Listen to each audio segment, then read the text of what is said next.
Tonight, you will enter an ancient forest, where a holy man once tried to steal a caravan of camels, using nothing but prayers and illusion. The villagers called him a saint.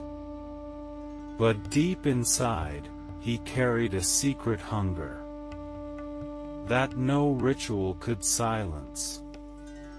This is not a story about magic. It is a story about the quiet pain of wanting to feel important, and the strange peace that appears when a person finally stops pretending.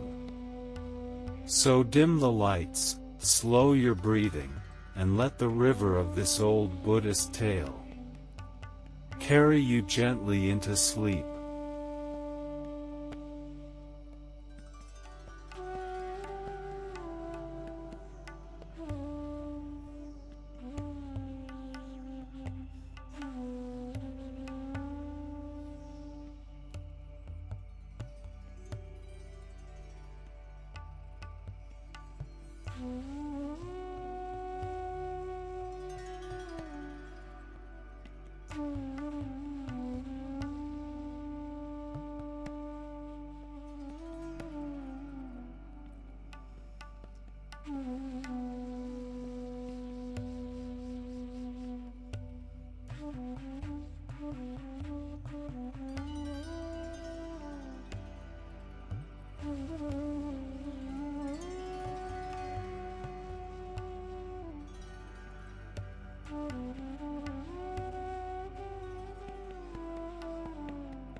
Tonight, beneath a sky without a moon, we enter an older India, an India of sleeping forests, wandering merchants, sacred rivers, and men who wrap themselves in holiness while secretly starving for the world. Listen carefully, for this is not merely a story about a foolish holy man.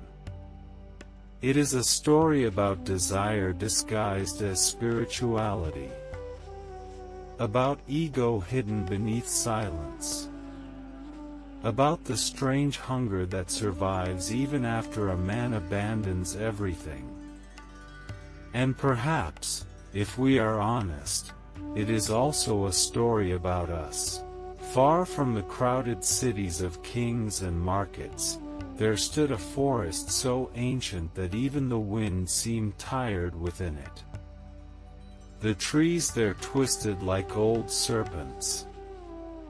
Their roots rose from the earth like frozen waves. Dark green moss covered broken stones whose origins no one remembered anymore. Travelers rarely crossed this forest after sunset. Not because of wild animals, but because the silence itself felt alive. At dusk, the air became heavy with the scent of wet bark and river mud. Strange birds cried from hidden branches. Golden insects drifted slowly through the darkness like wandering embers from another world. And deep inside that forest, near a narrow river that moved like black silk beneath the stars, lived a Brahmin named Varuna. Though few called him by his true name anymore. Most people simply called him the foolish saint. No one could remember exactly when Varuna had entered the forest. Some said he had once belonged to a wealthy priestly family. Others claimed he had failed in worldly life and fled from humiliation.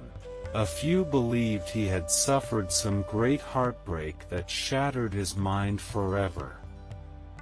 But over time, stories lose their bones. Only shadows remain.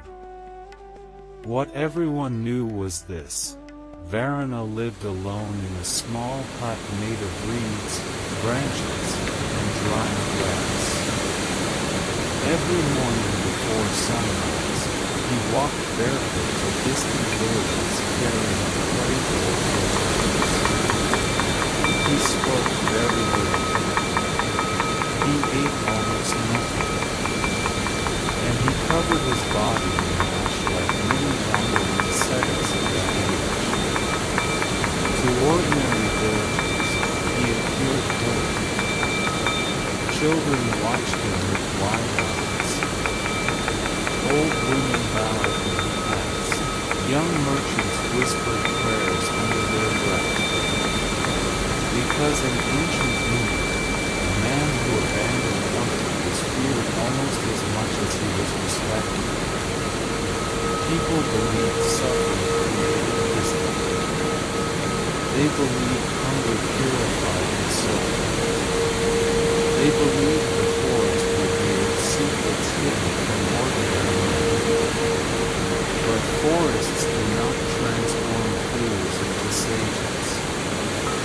They only make their foolishness quiet. Inside his hut, Varuna spent long hours muttering sacred syllables he barely understood. Ancient chants, fragments of prayers, half-remembered meditations learned from forgotten teachers many years before. He repeated them endlessly, not with devotion, but with ambition. For hidden beneath his outward simplicity lived a restless mind. Varuna did not truly wish to escape society. He wished to possess power without labor. Like many weak men, he dreamed not of wisdom, but of shortcuts.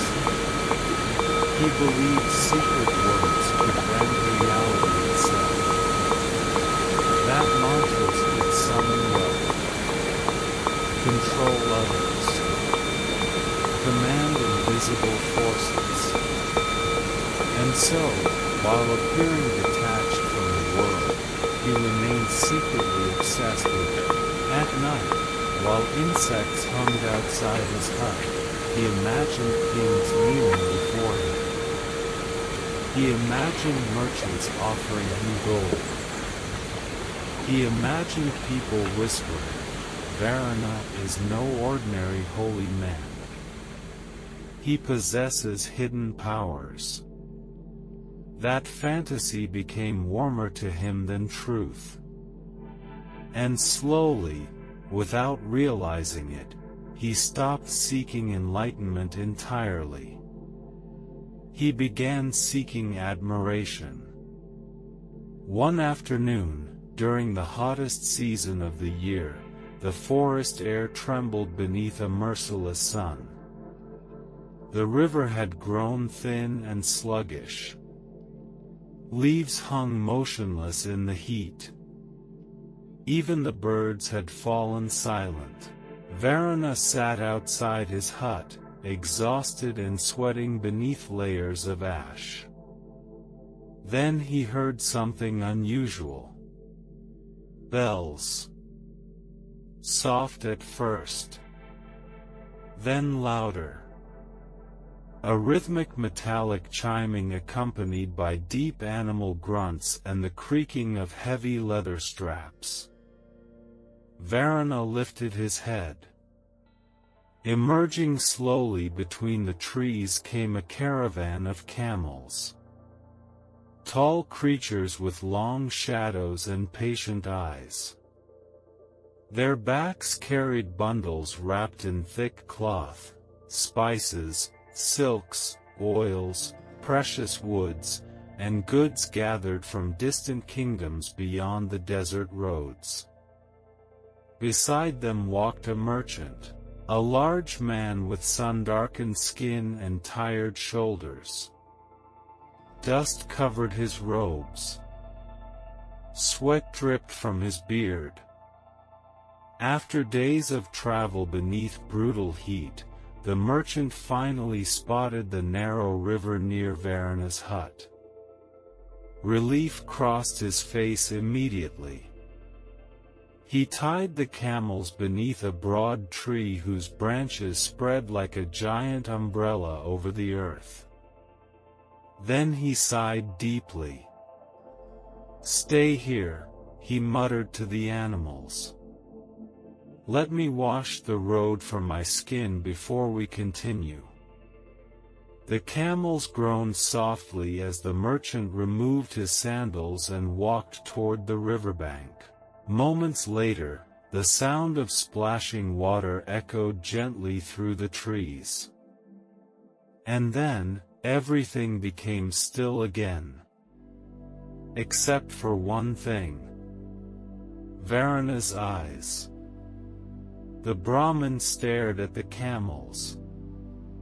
At first with curiosity. Then with fascination. Then with something darker.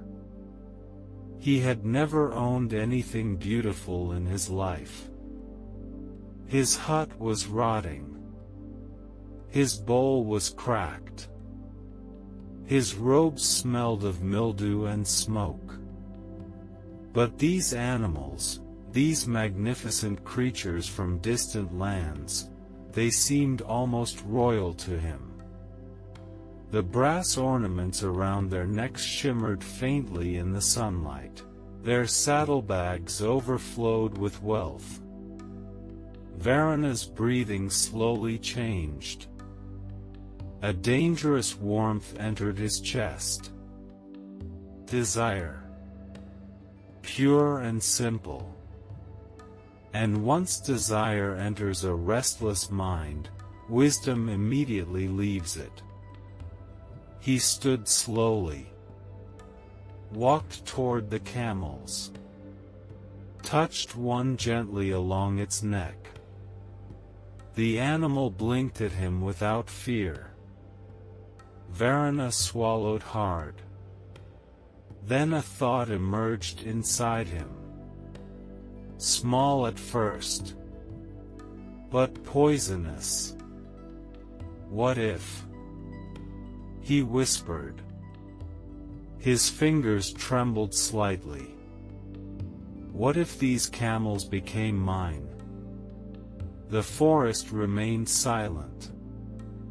But inside his mind, chaos had already begun.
Varuna stood beneath the great tree while the camels breathed slowly around him.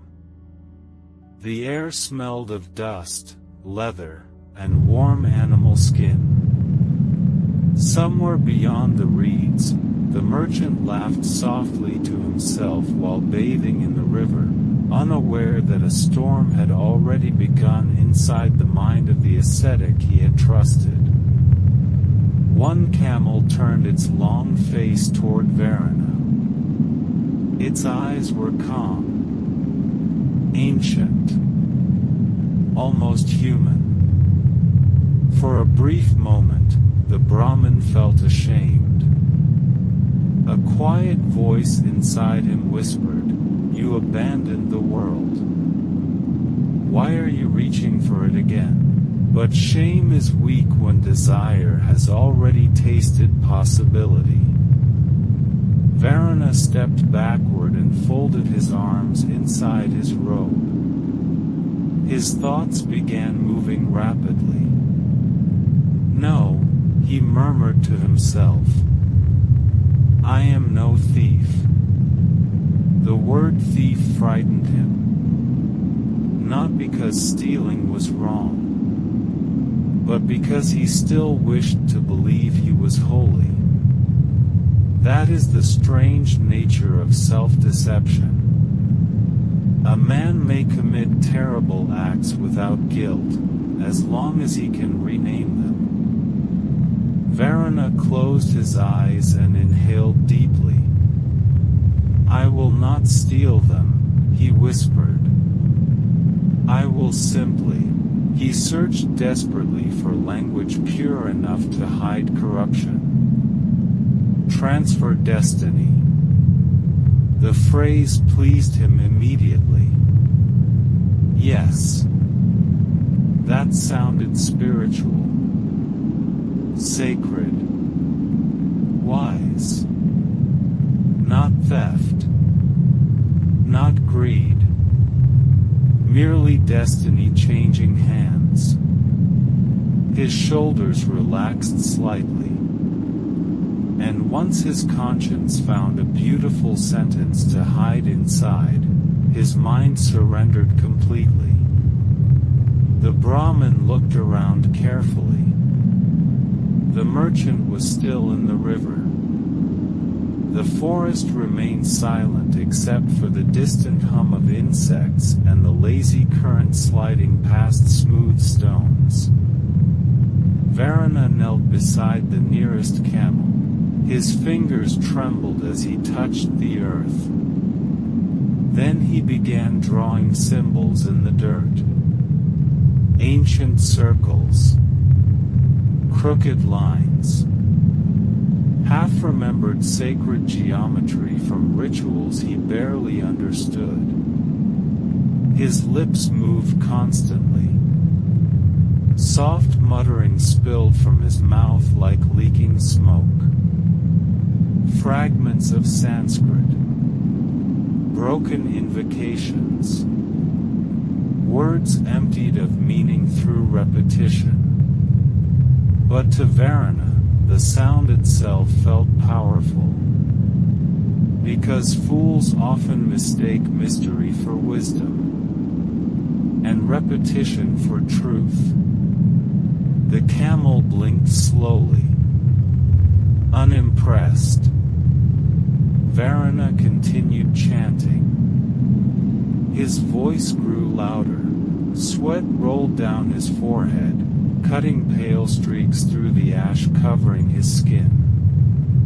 "Come to me," he whispered. "Become mine." Nothing happened. A warm wind moved through the branches overhead. One of the camels yawned. Another scratched its neck against the tree trunk. Varuna frowned. Perhaps the mantra required greater force. He straightened his spine and raised both hands dramatically toward the sky. His chanting became more intense now. Urgent. Desperate. The sacred syllables tangled together so quickly that even he no longer understood what he was saying. Still, nothing happened. The camels remained exactly where they were. Peaceful. Heavy. Completely indifferent to his spiritual performance. Far away, thunder rolled faintly beyond the hills.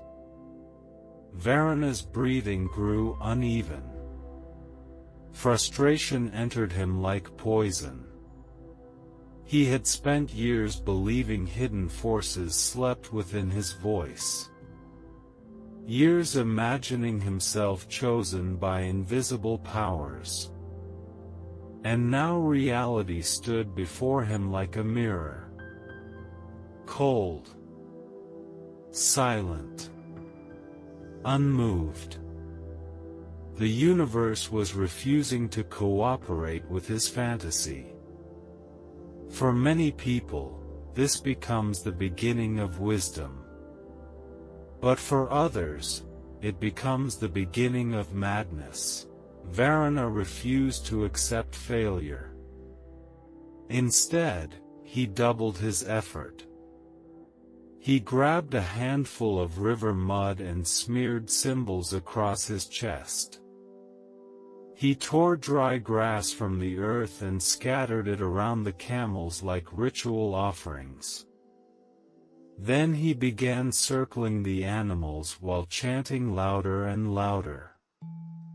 His movements became frantic, almost theatrical. Like an actor performing holiness before an invisible audience. By sacred fire, he muttered. By hidden names. By the power of ascetics. Become mine. The camels stared at him in complete silence. One slowly chewed. Another closed its eyes as if bored. A third released a long, irritated grunt. Varana stopped walking. His chest heaved violently. The world felt unbearably still. Then suddenly, behind him, a voice spoke. Holy One. Varana froze. The merchant had returned. Water still dripped from the merchant's hair and beard. He stood several steps away holding his sandals in one hand. At first, his expression showed only confusion. He looked from the Brahmin, to the strange symbols drawn in the dirt, to the exhausted camel surrounded by scattered grass. Then his eyebrows slowly lifted. What, he asked carefully, are you doing? Varana swallowed. For a brief moment, fear entered him. Not fear of punishment, but fear of humiliation, which wounded his pride far more deeply. He considered lying. Yet arrogance pushed honesty from his mouth before caution could stop it. I am attempting, Varana said stiffly, to make these camels mine. The merchant blinked. Varana continued quickly, eager now to sound impressive. I possess sacred mantras, he explained. Through spiritual discipline, worldly ownership may be transformed. Silence. The merchant stared at him. A bird cried somewhere high in the trees. Then, unexpectedly, the merchant began laughing. Not politely, not gently, but with full-bodied, uncontrollable amusement. The sound burst through the forest like sudden thunder. Varana's face immediately hardened. The merchant bent slightly forward, struggling to breathe between laughter. "Holy One," he gasped. "You thought..." He laughed again. "You thought chanting would turn my camels into yours?" Varana said nothing. The merchant wiped tears from his eyes. "I have crossed deserts," he said, still smiling. "I have survived thieves, storms, hunger, and dying roads." He gestured toward the camels. "And never, not once, have I feared magic words stealing my animals." Another laugh escaped him. Then his expression softened slightly. "Not cruel now. Almost pitying. Listen to me carefully," he said. "A hungry man who dreams of shortcuts becomes dangerous to himself." He pointed toward the small hut near the trees. "You abandoned the road, did you not?" Varana remained silent. "Then abandon it properly." The merchant tied another strap across one camel saddle. "If your prayers cannot conquer your own greed," he said quietly, "they will conquer nothing." Those words struck Varana harder than any insult. Because somewhere deep beneath his vanity, he knew they were true. The merchant gathered the caravan slowly. Leather creaked. Bells chimed softly again. Dust rose beneath heavy feet. Before leaving, the merchant glanced back one final time.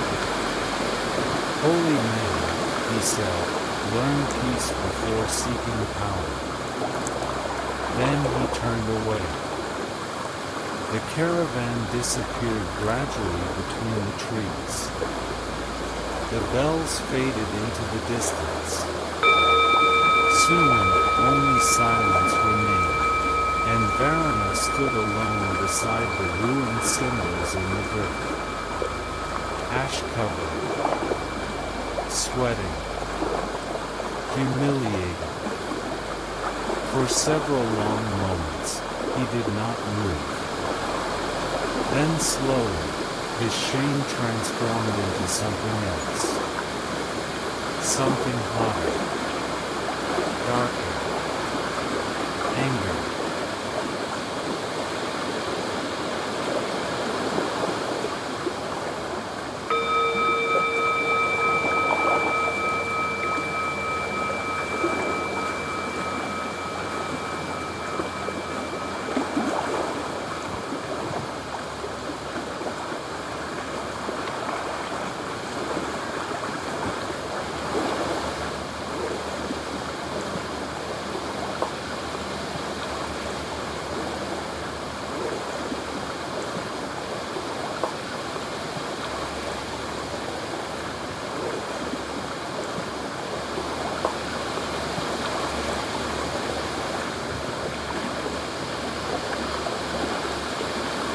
The forest grew quiet again after the caravan disappeared.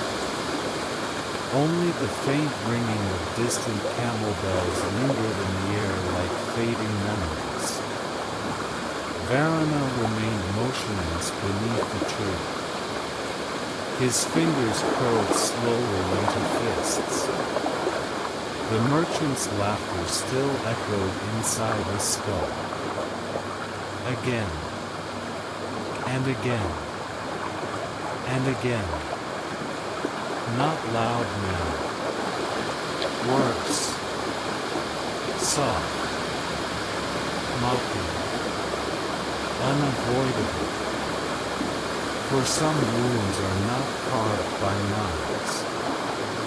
but by humiliation, especially when pride has spent years disguising itself as holiness. Varana's breathing became shattered.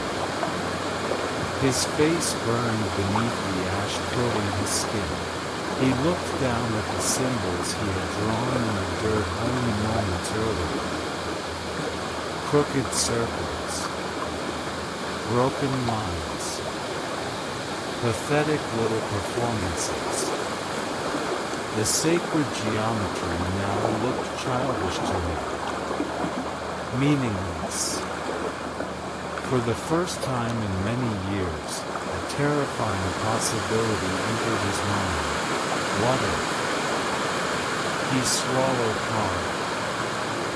What if I possessed no power at all? The thought struck him like cold water. His stomach tightened.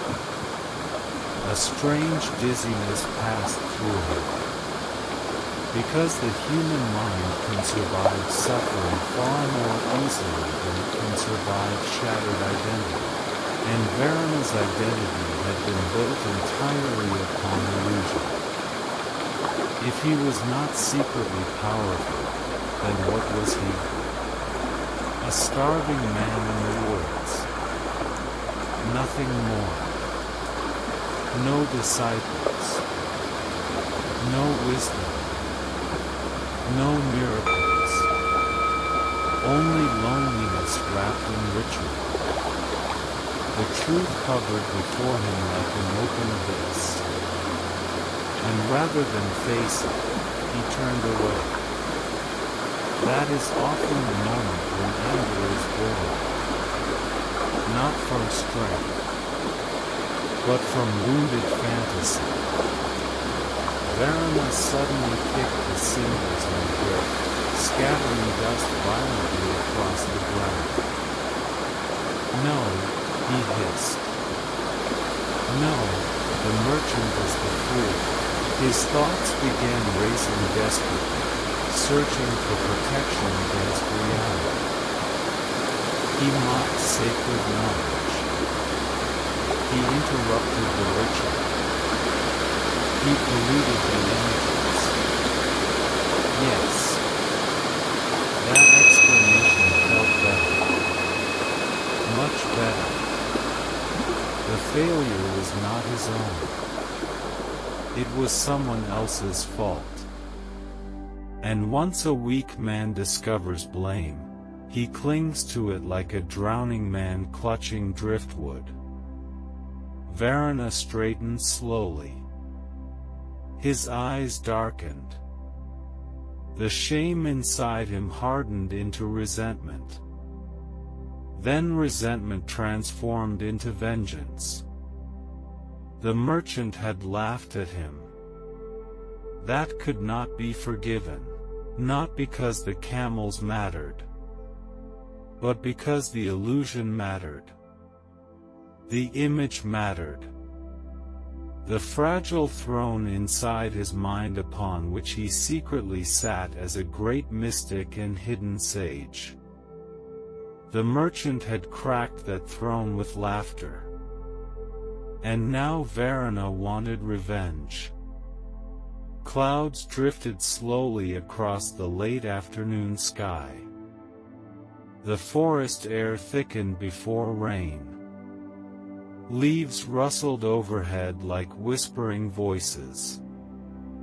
Varana walked back toward his hut with rigid steps.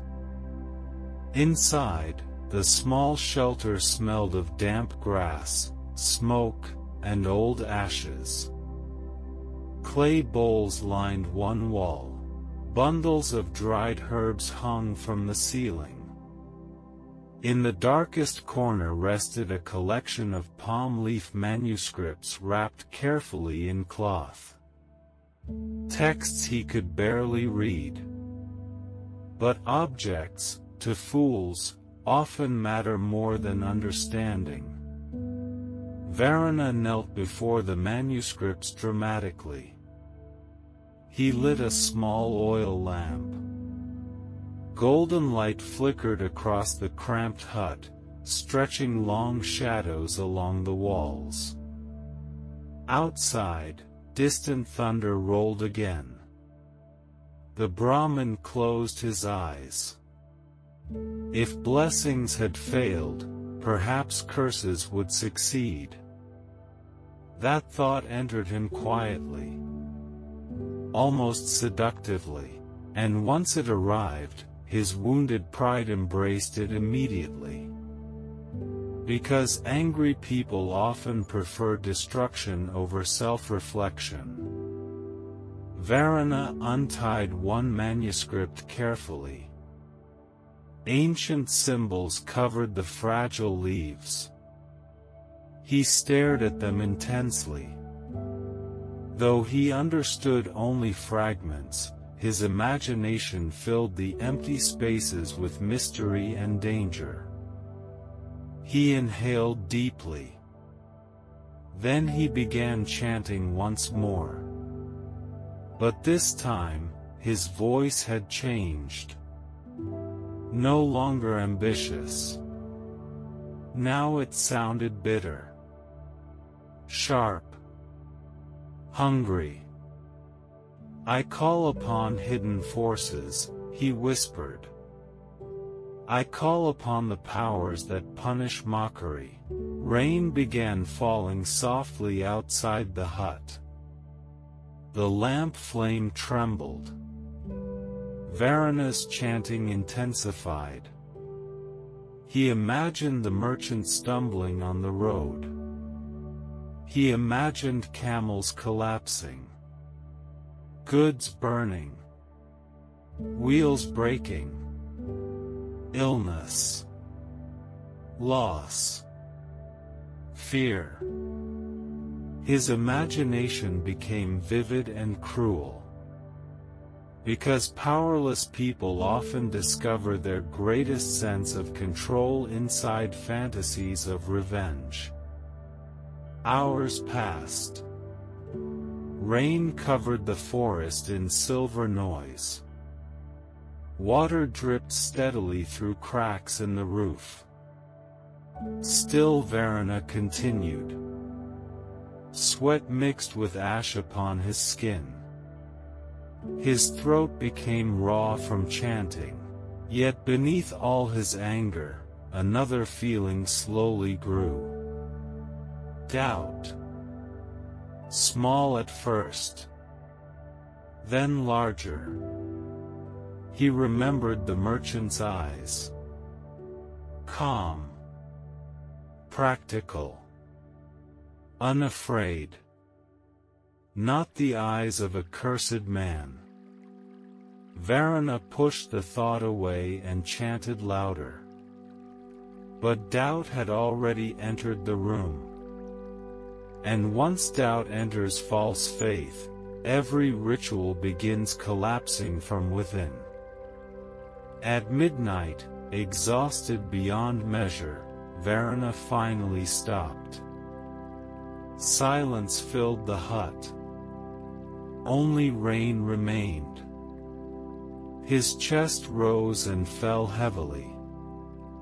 The oil lamp flickered weakly.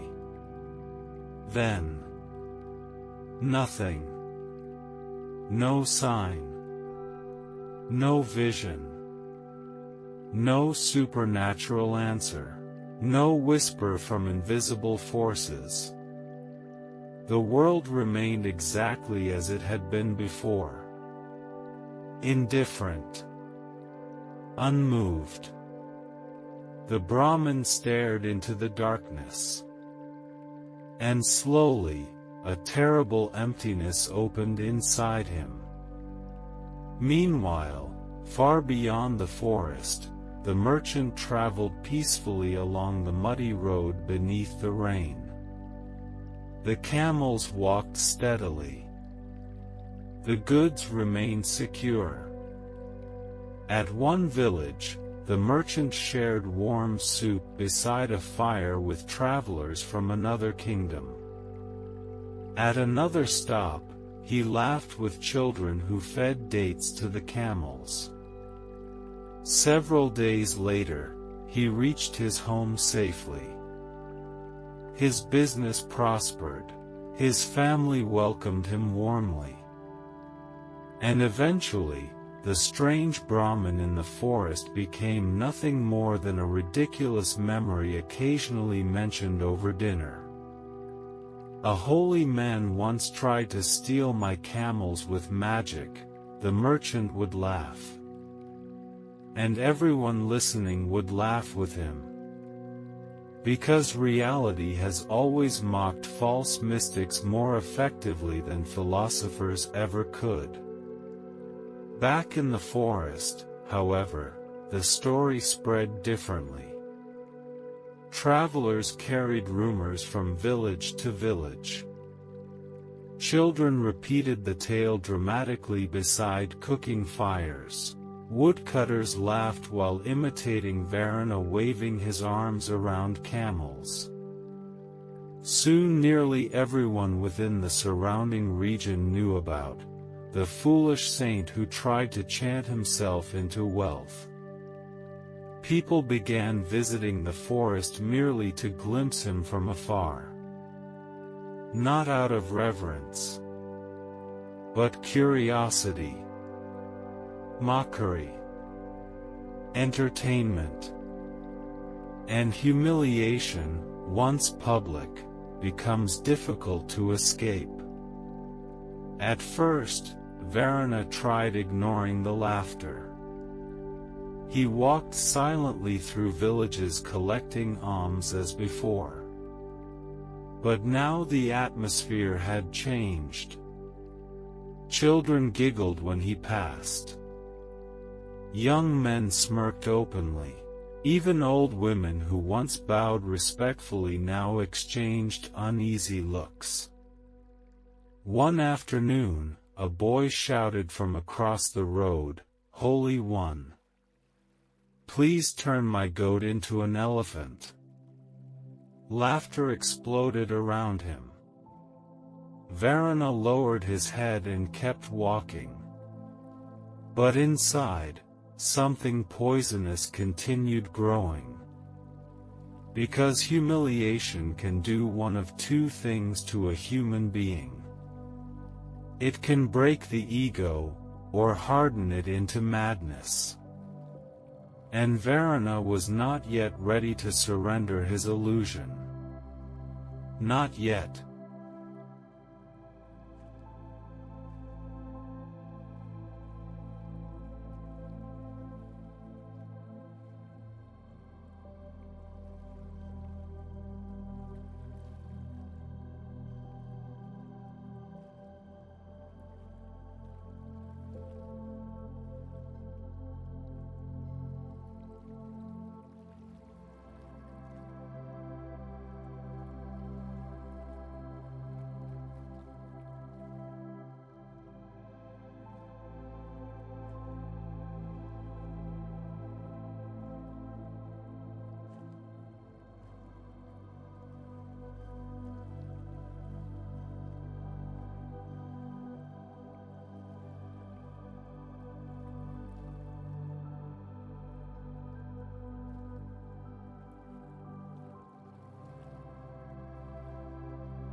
Days passed.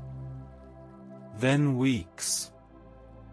The rainy season deepened across the forest.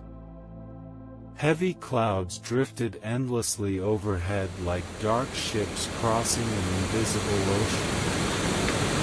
Water gathered on leaves and fell in slow silver drops through the thick canopy. The narrow river near Varen's hut swelled in water, carrying broken branches downstream like drifting garments. The forest had become wetter, greener, more alive. Yet inside Varen, something was quietly decaying. He still walked each morning to nearby villages carrying his clay bowl. He still smeared ash across his skin. He still muttered sacred syllables beneath his breath. But now there was tension inside. inside every movement. An invisible line. The villagers sensed it immediately, because human beings often recognize goodness long before words reveal it. When Varuna approached the marketplace paths, conversations lowered slightly. Some people avoided his eyes. Others smiled too politely. Children continued whispering and laughing behind him. One old farmer bowed respectfully as always, yet after Varuna walked away, the farmer muttered softly to his companion, "Holiness without humility becomes dangerous." Varuna heard the words, and though he pretended not to notice, they followed him all the way back into the forest. At night, he slept poorly. The merchant's laughter still haunted him. Sometimes he dreamed of endless caravans passing by while invisible crowds mocked him in the darkness.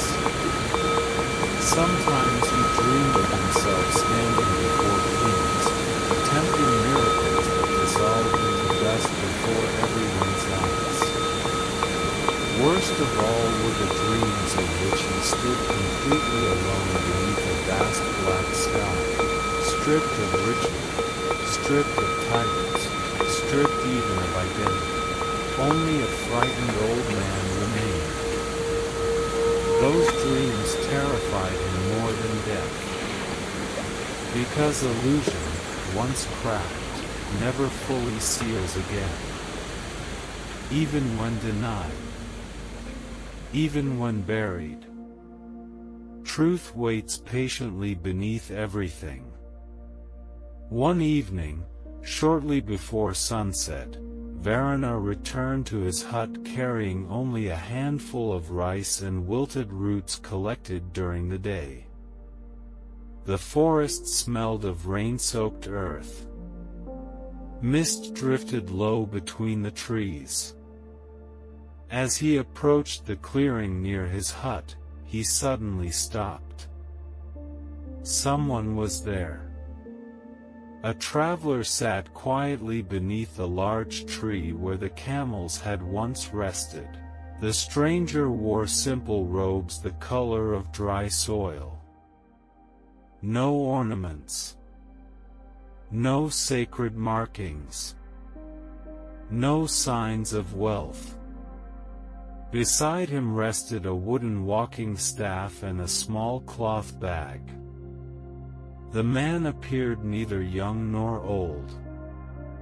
His face carried the strange calmness of someone who no longer argued with life. Varuna frowned cautiously. Travelers occasionally crossed the forest, but few remained after dark. The stranger looked toward him and smiled gently. "May I rest here tonight?" he asked. His voice was soft, almost tired. Varuna hesitated. Something about the man unsettled him, not because he seemed dangerous, but because he seemed entirely unafraid. "Who are you?" Varuna asked. "A wanderer," the man replied. "From where?" The traveler smiled faintly. "People always ask where someone comes from," he said. "Almost never where they are going." Varuna disliked the answer immediately. It sounded too much like wisdom. And insecure men often resent wisdom when it arrives without performance. Still, refusing hospitality would damage the image of holiness he desperately clung to. So reluctantly, he nodded. "You may stay." The traveler bowed his head slightly. "Thank you. Darkness gathered slowly across the forest. Varuna lit his small oil lamp inside the hut while the traveler sat silently outside beneath the tree. Neither spoke for a long time. Rainwater dripped steadily from leaves overhead. Crickets sang in the darkness.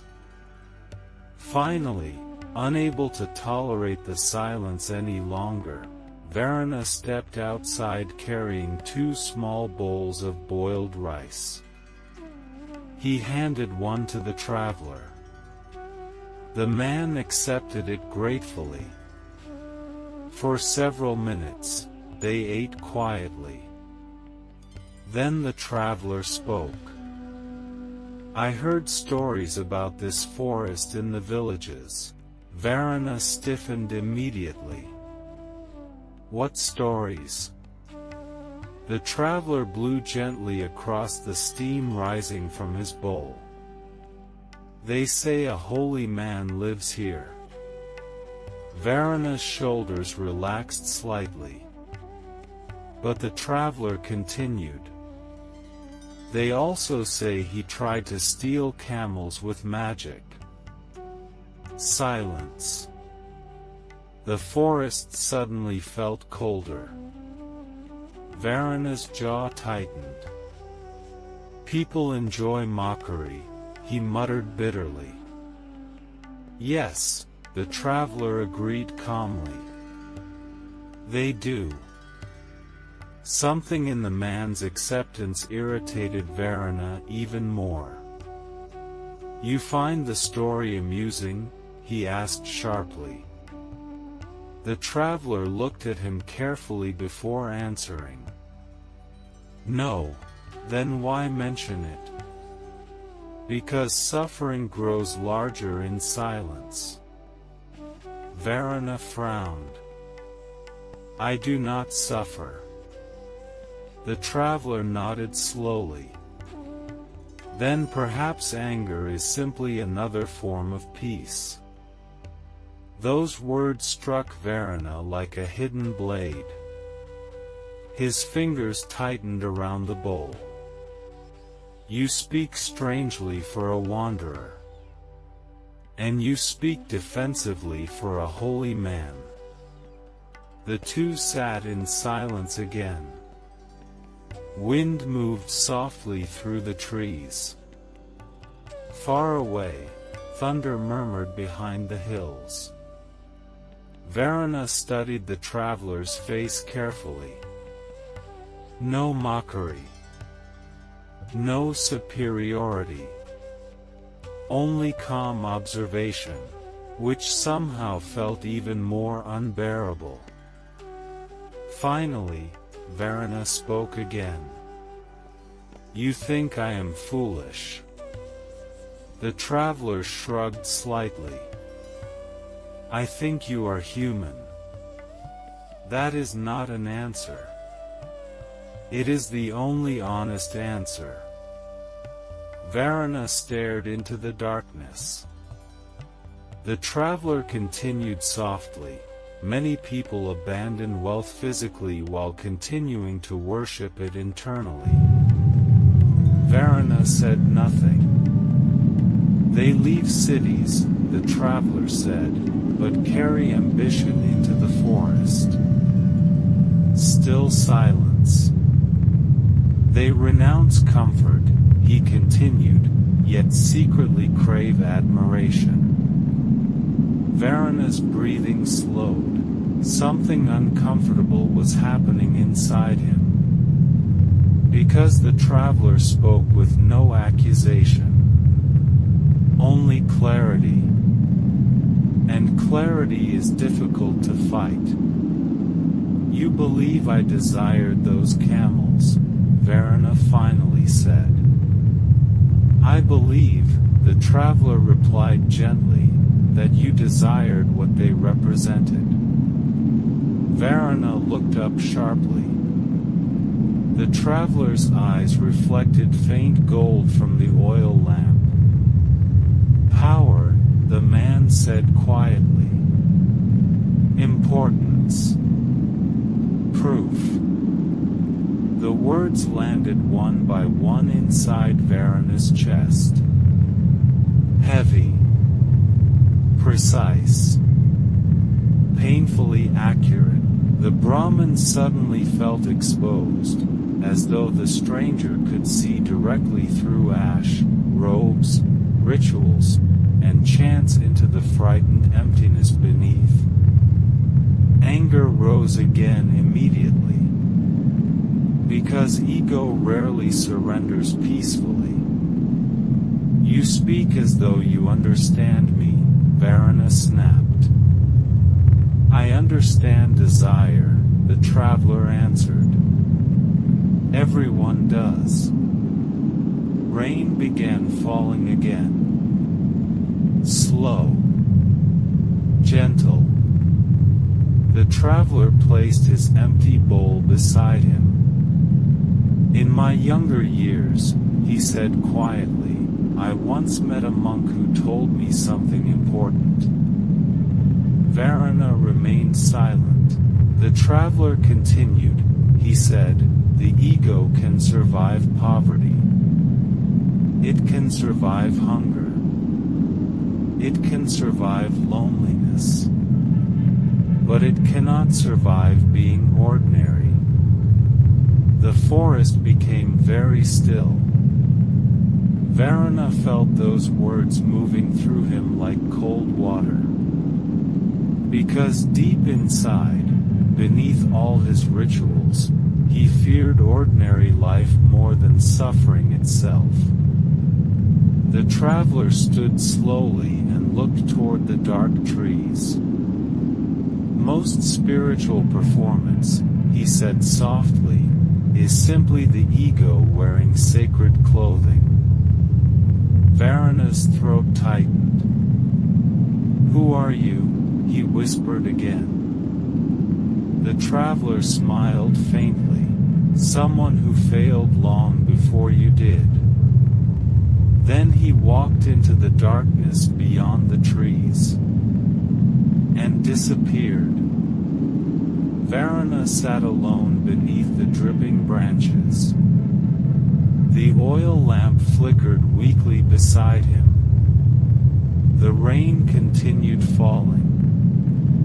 For the first time in many years, he no longer felt certain that his enemy was the world. And that realization frightened him more than any curse ever could.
That night, after the wanderer vanished into the rain-dark forest, Varana did not sleep. He remained seated beneath the tree long after the oil lamp had burned low. Water dripped steadily from the leaves above him. The forest breathed softly in the darkness. Yet inside his mind, nothing was soft. The traveler's words continued circling through him like slow-moving blades. The ego cannot survive being ordinary. Again. And again. Varuna tried resisting the sentence. Tried dismissing it as clever nonsense spoken by another wandering philosopher. But certain truths become dangerous precisely because they arrive quietly. Not as arguments, but as recognition. He hated that feeling. Because recognition leaves no enemy to attack. If the traveler had mocked him openly, Varuna could have defended himself. If the traveler had insulted him, he could have answered with anger. But calm understanding? That was unbearable. It slipped beneath his defenses. It entered places inside him that pride could not fully protect. And so, beneath the endless dripping rain, Varuna did what frightened people often do when truth approaches too closely. He began searching for distractions. He rose abruptly and entered his hut. The small shelter smelled of wet ash and old smoke. The manuscripts still rested in the corner where he had left them during his failed curse ritual. Varuna stared at them with sudden irritation. How many years had he spent worshipping these objects? Touching them reverently. Displaying them carefully whenever travelers passed through the forest. He approached the palm leaf texts slowly, picked one up, opened it. The symbols stared back at him. Ancient, complex, beautiful, and mostly incomprehensible.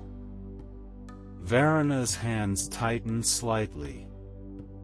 For years, he had convinced himself that possessing sacred language was the same as understanding it. But now another terrifying possibility entered his mind. What if he had spent his entire life hiding ignorance beneath performance? The thought immediately triggered resistance. No, he whispered harshly. I have practiced. I have sacrificed. I have suffered. Yet even as he spoke, something deeper answered, yes. But for what? The question echoed painfully through the hut. Varuna placed the manuscript down quickly, as though it had burned him. Outside, thunder rolled across the distant hills. The rain intensified. And somewhere within the darkness of the forest, an owl cried once, a long, hollow sound that made the night feel endless. Toward midnight, exhaustion finally pulled Varuna into uneasy sleep. But rest did not bring peace. Dreams came quickly. Strange dreams. Heavy dreams. He found himself once again standing beside the merchant's camels beneath the great tree.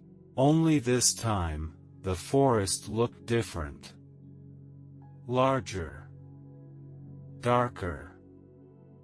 The shadows stretched unnaturally long across the ground. The camels stared at him silently with glowing golden eyes. Not animal eyes. Human eyes. Watching. Judging. Varuna began chanting again inside the dream. Louder and louder. Desperately. But instead of sacred words emerging from his mouth, sand poured out. Dry. Endless. Choking him. The more he tried speaking, the more sand filled his throat. Then suddenly the merchant appeared, not laughing at him, simply watching him with pity. Behind the merchant stood villagers, children, travelers, old women, dozens of faces from the surrounding region, all staring silently. No mockery, no anger, only disappointment. Varuna fell to his knees, still trying to chant, still trying to prove himself. But the sand continued pouring from his mouth until he could no longer breathe. Then the crowd slowly stepped aside, and someone emerged from the darkness behind him. The wanderer, calm, silent, holding a mirror. He walked toward Varuna slowly and knelt before him. "Look," the traveler said softly. Varuna shook his head violently. "Look." The mirror rose. Varuna finally saw his reflection, and screamed, because there was nothing there. No holy man, no sage, no mystic, only emptiness wrapped in ashes. Varuna awoke suddenly before dawn. His entire body trembled.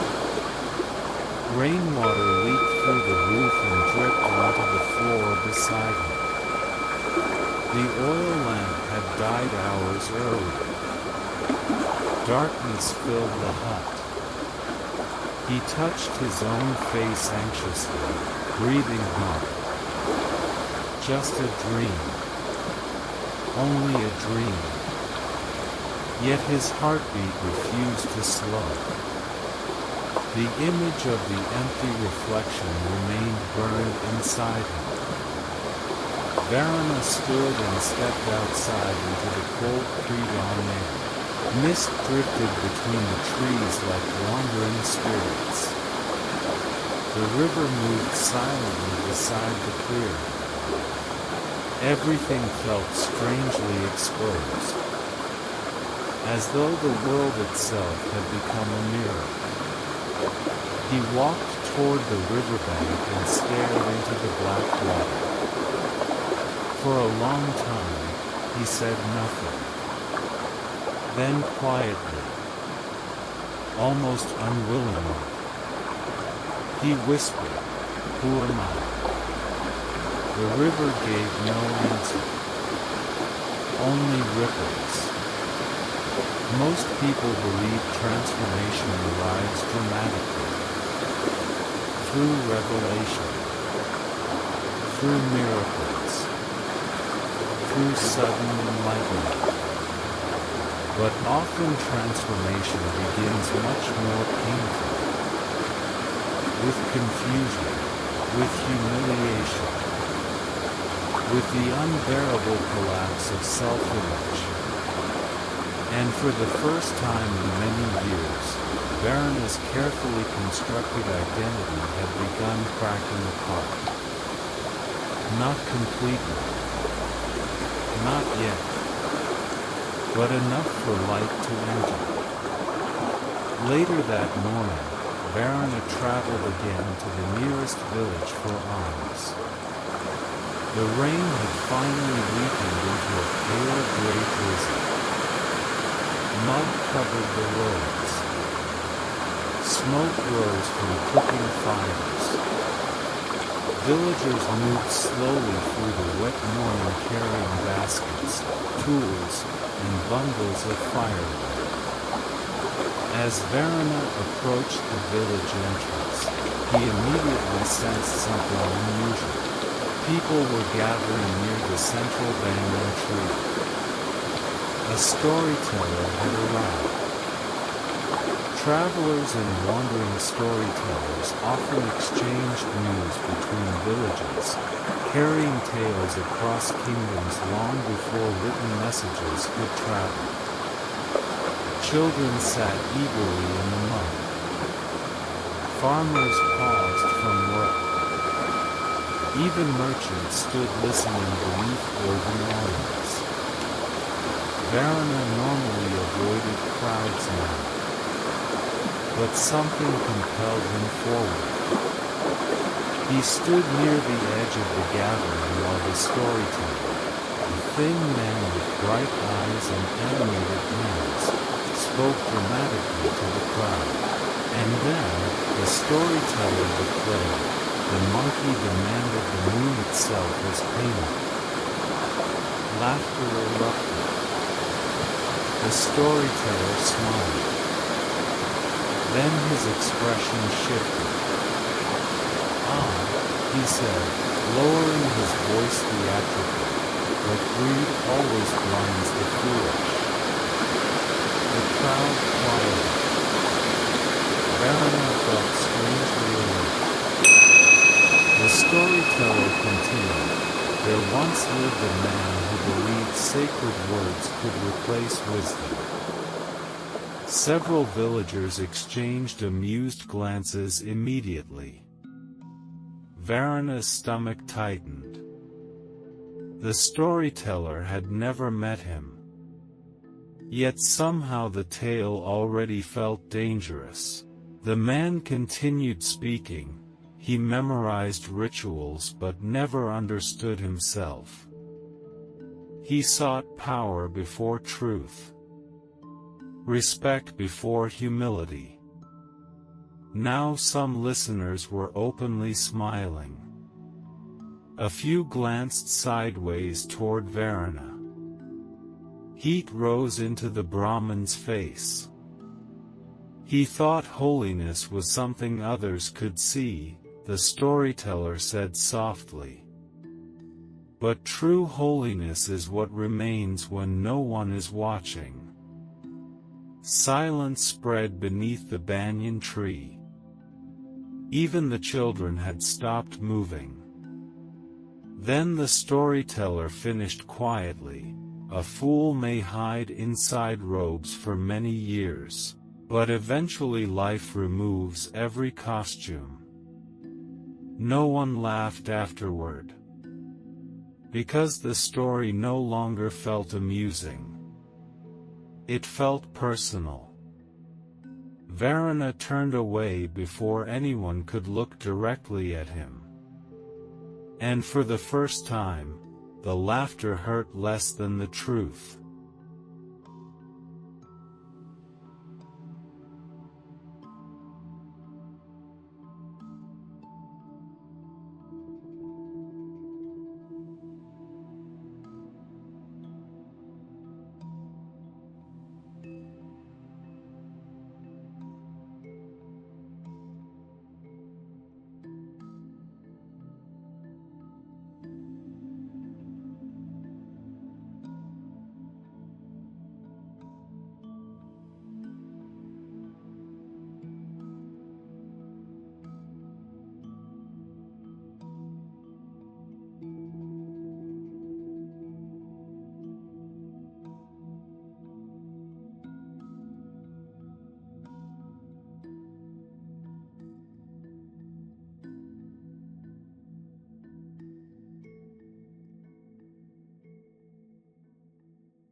After leaving the village, Varuna did not immediately return to the forest.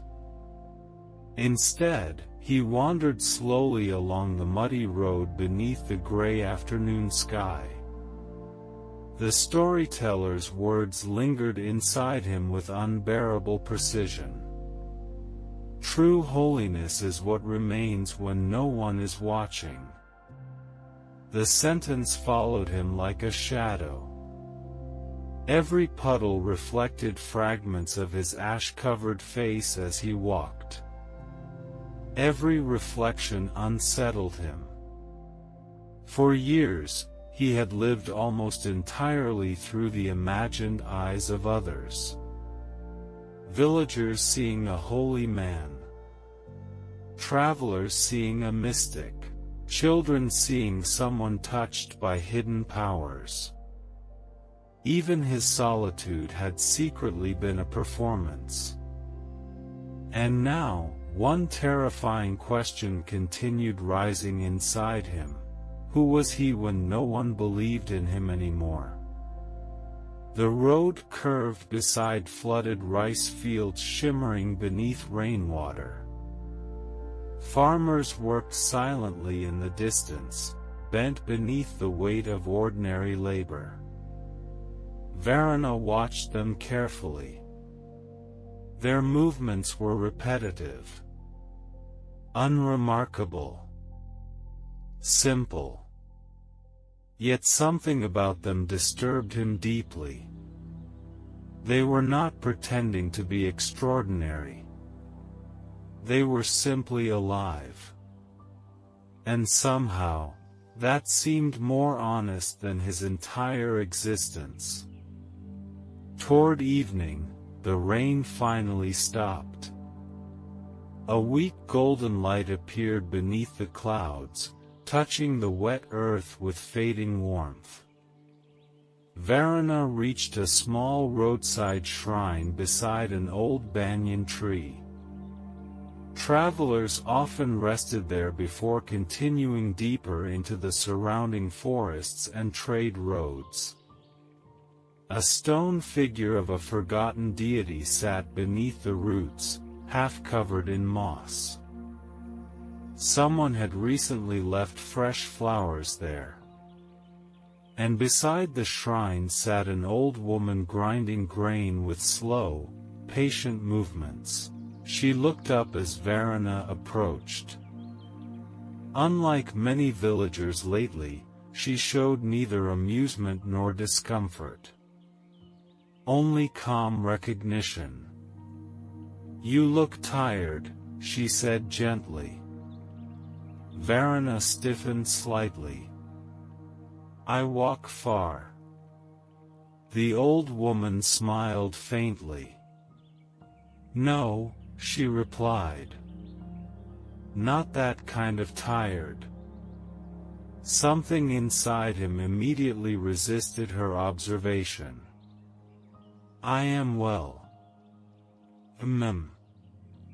She continued grinding grain. Stone against stone. Slow. Rhythmic. The sound blended with distant dripping water and evening insects beginning to sing. Varuna should have left. Yet strangely, he remained standing there. The old woman finally spoke again without looking at him. "When people carry masks too long," she said quietly, "their faces become heavy." Varuna's throat tightened. "You speak like the wanderer." Now the old woman looked up. "What wanderer?" He hesitated. "A traveler stayed near my hut yesterday." The woman nodded slowly, though her expression revealed nothing. "Many travelers pass through these roads." Varuna sat reluctantly near the shrine. The wet earth cooled beneath him. For a long time neither spoke. Then suddenly, Without fully understanding why, Varuna asked, "Have you ever failed?" The old woman laughed softly. "What a strange question. Answer it." She brushed loose grain from her hands. "My husband died during a famine," she said simply. "My sons left for the northern cities and never returned. I once lost everything I owned in a flood." Her voice remained calm, without bitterness. "Failure visits everyone," she continued. "Some people simply decorate it with sacred language." Varuna stared at her. The word struck painfully close.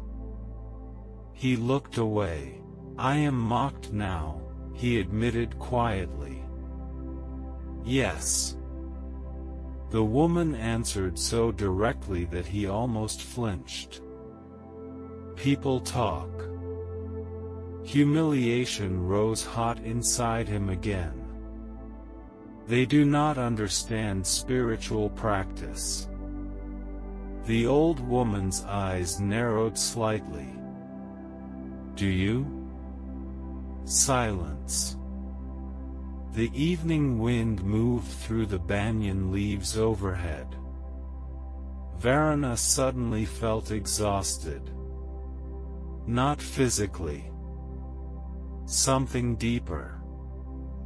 As though he had spent years holding a great weight without realizing it.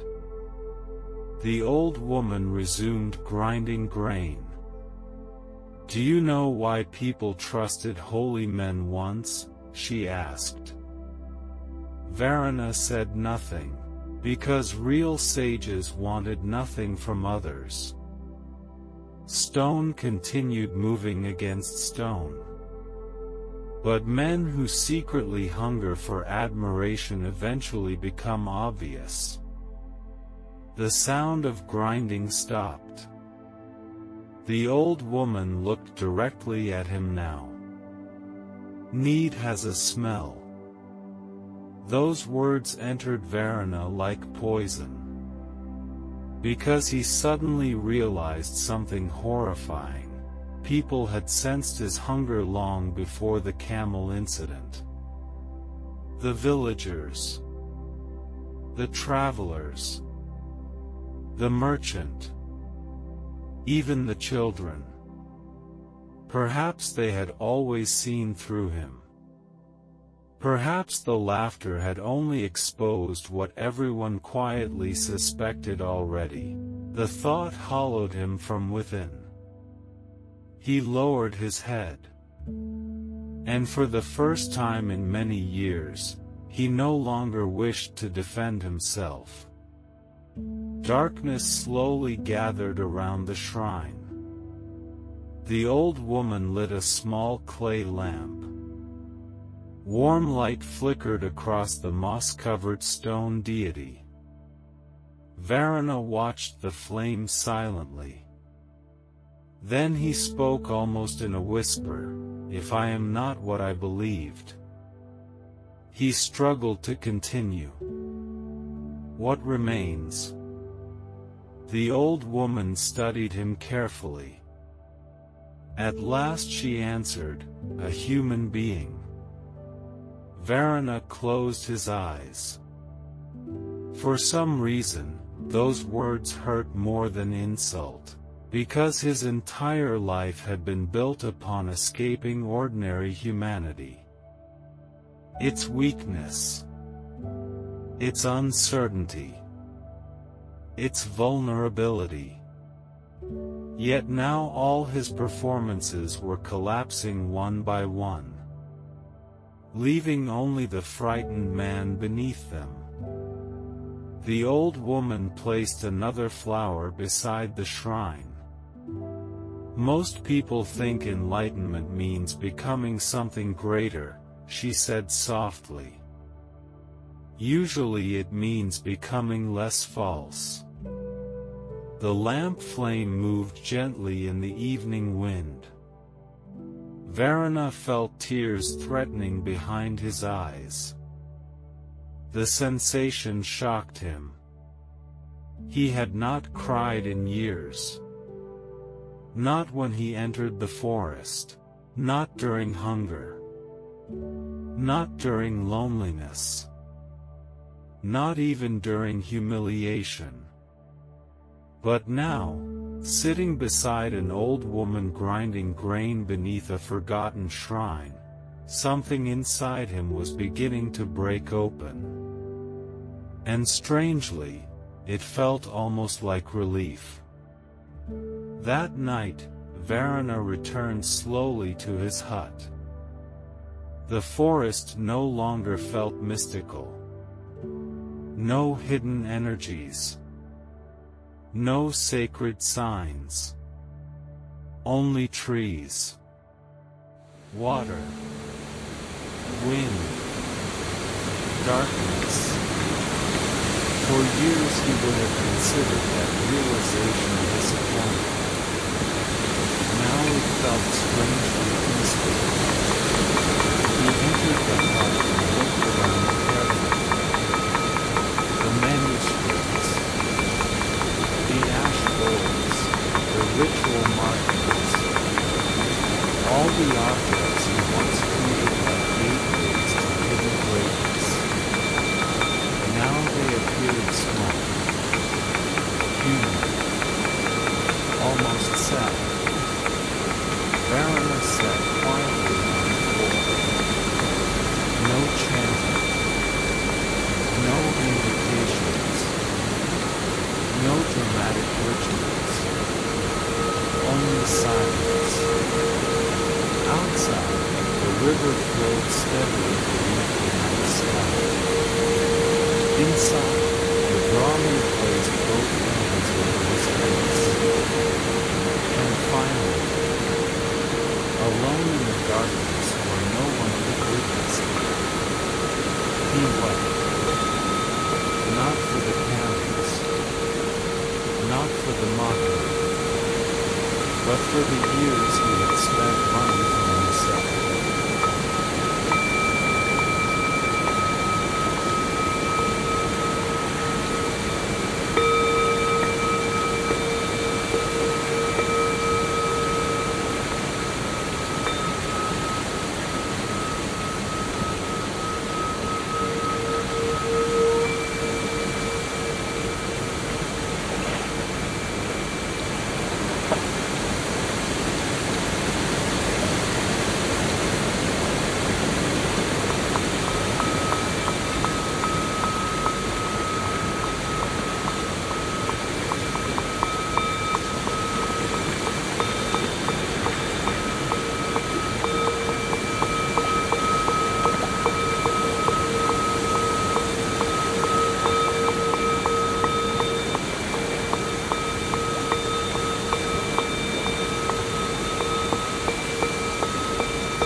The days that followed felt strangely unfamiliar to Varuna.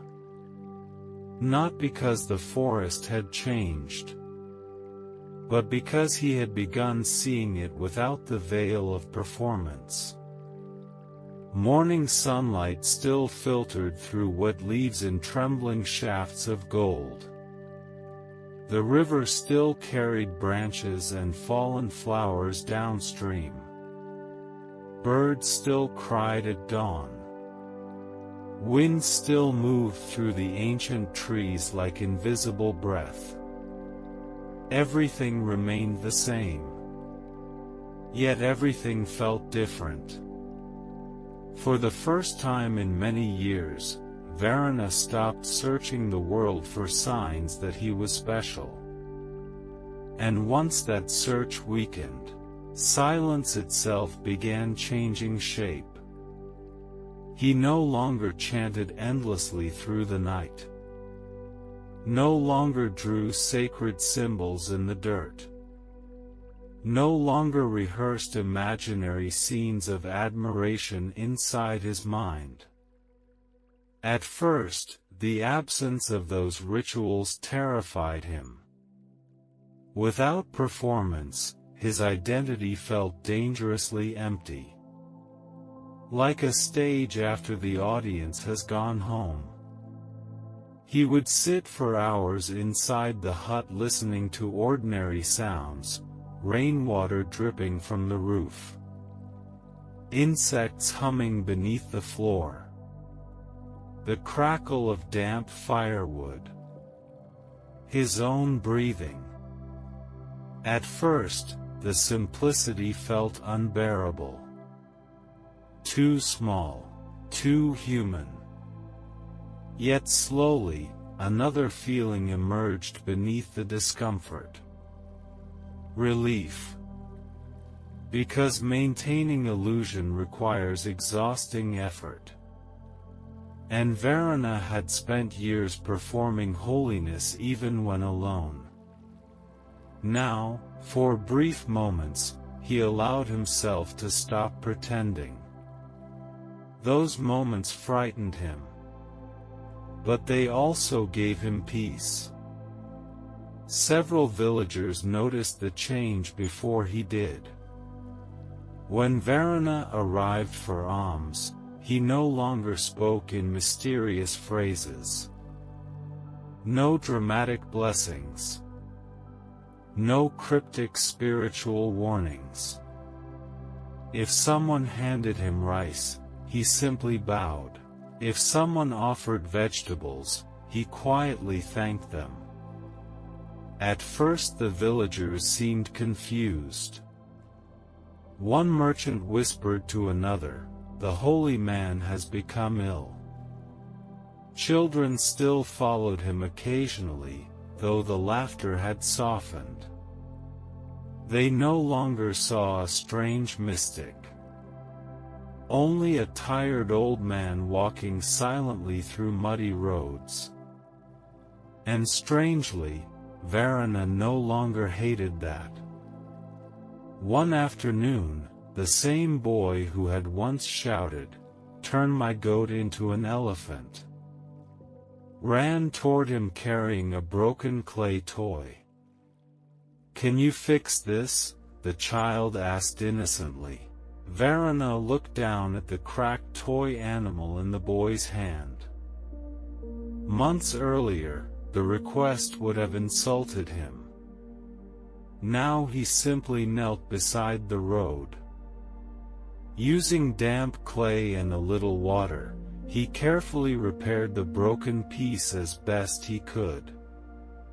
The boy watched silently. "You are not using magic?" he asked eventually. Varuna almost smiled. "No." The child frowned thoughtfully. "Then why are you helping me?" Varuna paused before answering. "Because no one has ever helped me without wanting something." The thought appeared clearly inside him. Yet he did not say it aloud. Instead he handed the toy back gently. Because it was broken. The child accepted it happily and ran away without another word. Varuna remained kneeling beside the road long after the boy disappeared. Something warm moved quietly through his chest. Small. Fragile. Unfamiliar. That evening, while returning through the forest, Varuna noticed smoke rising in the distance between the trees. Real smoke. Not ritual incense. Not sacred offerings. Just ordinary fire. Curious, he followed it. Deep within a small clearing near the river, he discovered an elderly woodcutter sitting beside a campfire beneath a rough shelter of branches. The old man looked up calmly as Varuna approached. "Sit," the woodcutter said simply. Varuna obeyed. The fire crackled softly between them. No prayers. No philosophy. Only warmth. After a long silence, the woodcutter handed Varuna a piece of roasted root wrapped in leaves. Varuna accepted it quietly. They ate together beneath the darkening sky. Finally the woodcutter spoke. "I know you." Varuna stiffened slightly. "You are the holy man from the forest." The old shame flickered briefly inside him. But before he could defend himself, the woodcutter continued, "I heard the camel story." Varuna lowered his eyes. "I was foolish." The admission surprised even him. The woodcutter shrugged. "Yes. No cruelty. No mockery. Only simple agreement." Then the old man poked the fire with a stick. Suffering usually begins when people try to become larger than life. The flames shifted softly. "But peace," he continued, "comes when they finally become small enough to fit inside it." Varuna stared into the fire. The sentence entered him slowly, like warmth reaching frozen hands. They sat together for hours while darkness thickened around the clearing. The fire burned low. Somewhere nearby, frogs sang beside the river. Varuna eventually asked, "Were you always a woodcutter?" The old man laughed quietly. "No. What were you before?" "A soldier." Varuna looked surprised. The woodcutter nodded. "I spent many years believing strength meant domination." He lifted one scarred hand toward the firelight. "These hands once killed men." Silence. After the wars ended, the woodcutter said, "I could not sleep." The flames reflected faintly in his tired eyes. "So I came to the forest." Varuna studied him carefully. "You became spiritual?" The old man smiled. "No." Another quiet crackle from the fire. "I became honest." Those words settled deeply inside Varuna, because he suddenly realized how often spirituality had merely been another disguise for control. Another costume. Another way of avoiding vulnerability. The woodcutter looked toward the dark river. Many people enter forests hoping to escape themselves. His voice softened. "But forests are mirrors." The night wind moved gently through the trees. And eventually, the old man said, every mirror becomes unavoidable. When the fire finally burned down to glowing embers, Varuna rose to leave. The woodcutter stopped him. "One more thing." Varuna turned. The old man pointed toward the dying coals. "Do you know why fire gives warmth?" Varuna waited silently. "Because it consumes itself." The embers glowed softly in the darkness. "A fire that refuses to burn itself," the woodcutter said quietly, "gives no heat." Varuna stood motionless. Something about the sentence pierced him deeply. All his life, he had wanted spiritual power without sacrifice. Respect without surrender. Transformation without ego dying first. Now, for the first time, he understood why nothing within him had ever truly changed. Because he had never allowed the false self to burn. That night, as Varuna walked back through the sleeping forest beneath drifting clouds, he felt neither holy nor cursed. Only human. And strangely, that no longer felt like failure.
As the rainy season slowly began withdrawing from the forest, the river beside Varuna's hut changed once more. The violent currents softened. The dark swollen waters became clearer day by day. Sunlight returned in longer stretches through the trees, warming stones that had remained cold for weeks. The forest exhaled. And somewhere within that quiet transformation, Varuna felt something inside himself loosening as well. Not enlightenment. Not revelation. Something smaller. More fragile. the exhausting need to constantly become someone. One morning before sunrise, Varuna awoke unusually early. Mist drifted low across the ground like pale smoke. The forest still rested in silence between night and dawn. For years, mornings had begun with ritual. Chants, purifications, ceremonial gestures performed carefully even when no one watched. But this morning he did none of those things. Instead, he walked barefoot to the riverbank and simply sat. The water moved slowly before him. Unconcerned. Without ambition. Without performance. Varuna watched the current in silence, and gradually he realized something strange. The river never tried to prove itself. It did not demand reverence, did not seek admiration, did not claim holiness. Yet everything around it depended upon it. Trees drank from it. Animals crossed it. Travelers rested beside it. Villages survived because of it. And still, the river remained quiet. That realization settled deeply inside him. Because for the first time, Varuna began understanding the difference between appearance and essence. The river did not need to announce its value. Only empty things demand constant recognition. A bird landed near the water's edge. Small, brown, ordinary.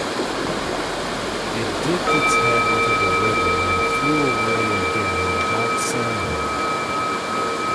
Varuna smiled faintly. The expression surprised him.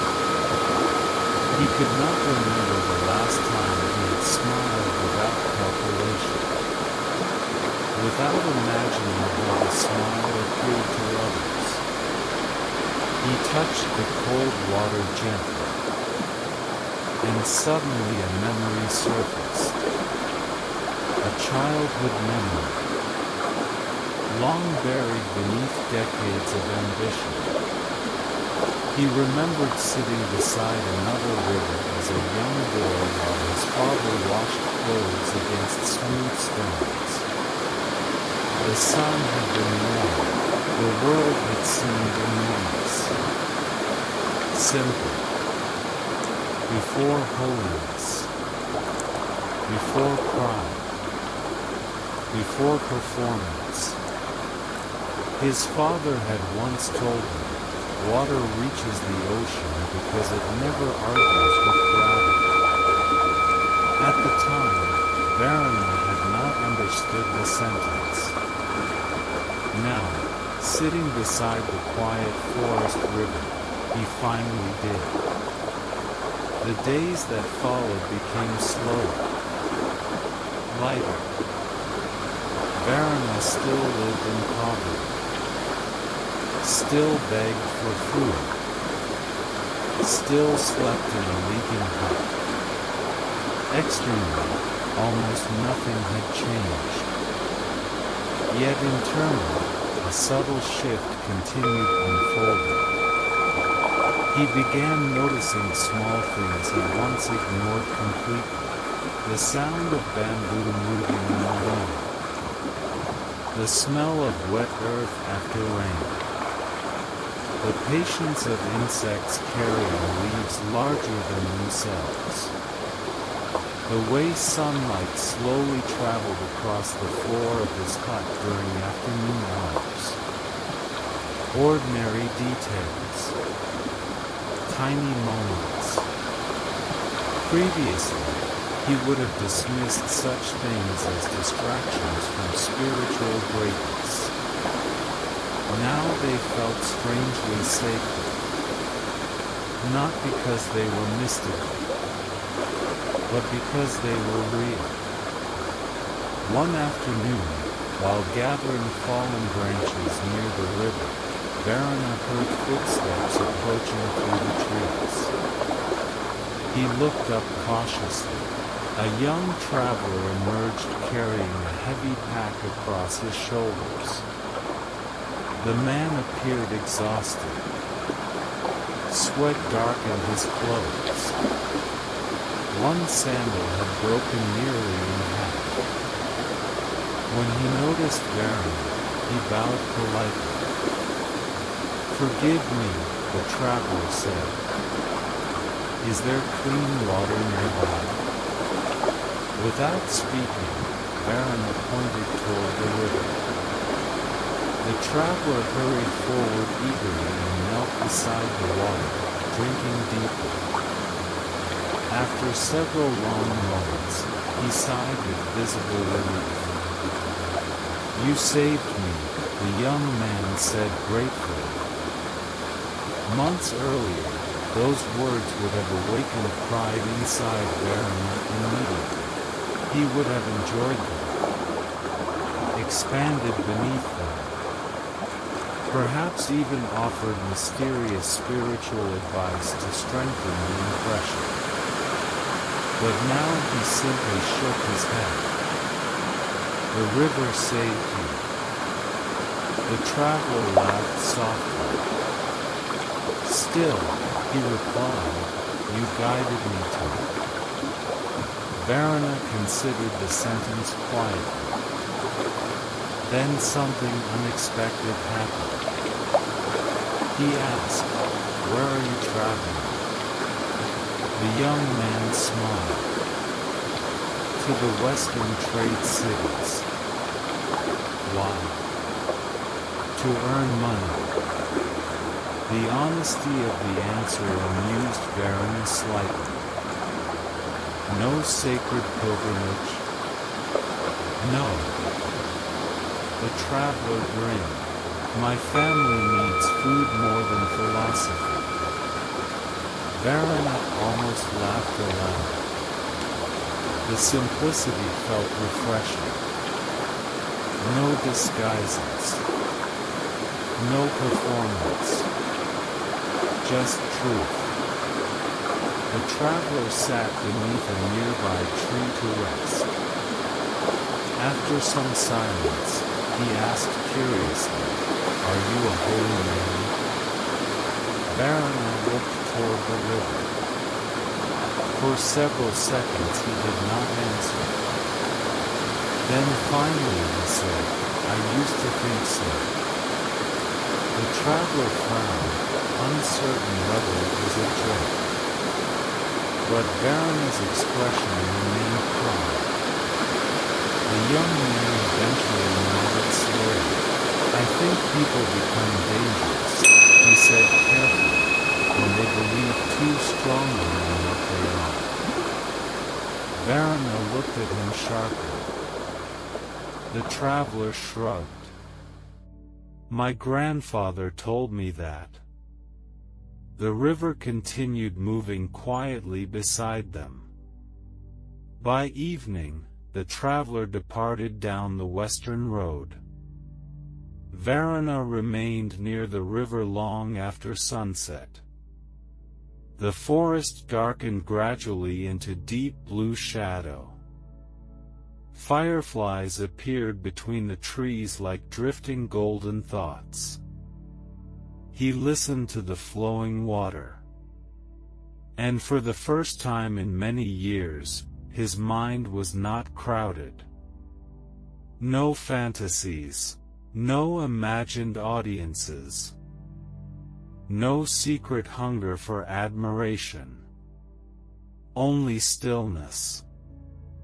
Not permanent stillness. Not perfect peace. His ego still returned at times like an old illness. Some mornings he still caught himself imagining respect from villagers. Some nights he still felt shame when remembering the merchant's laughter. But now he saw those thoughts differently.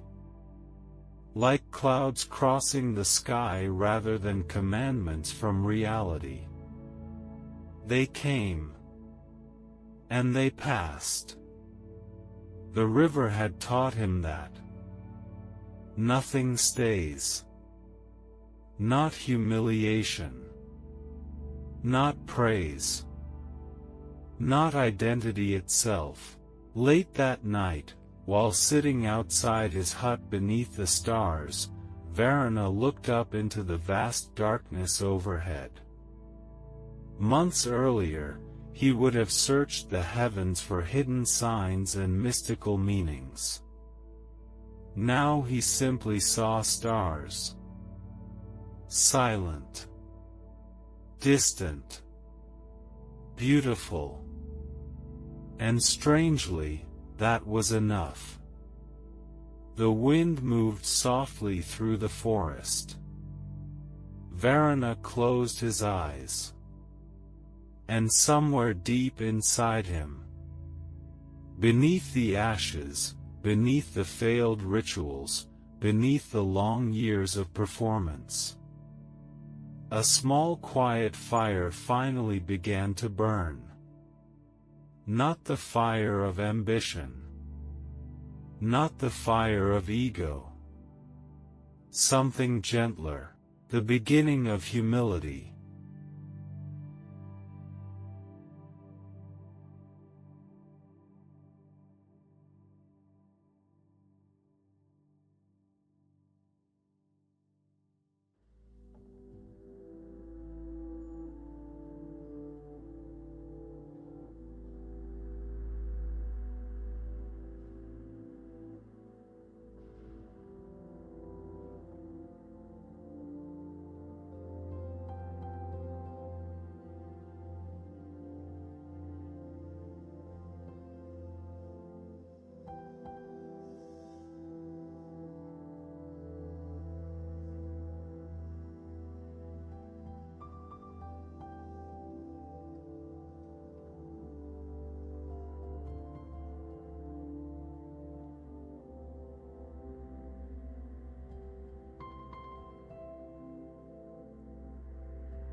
The dry season arrived quietly.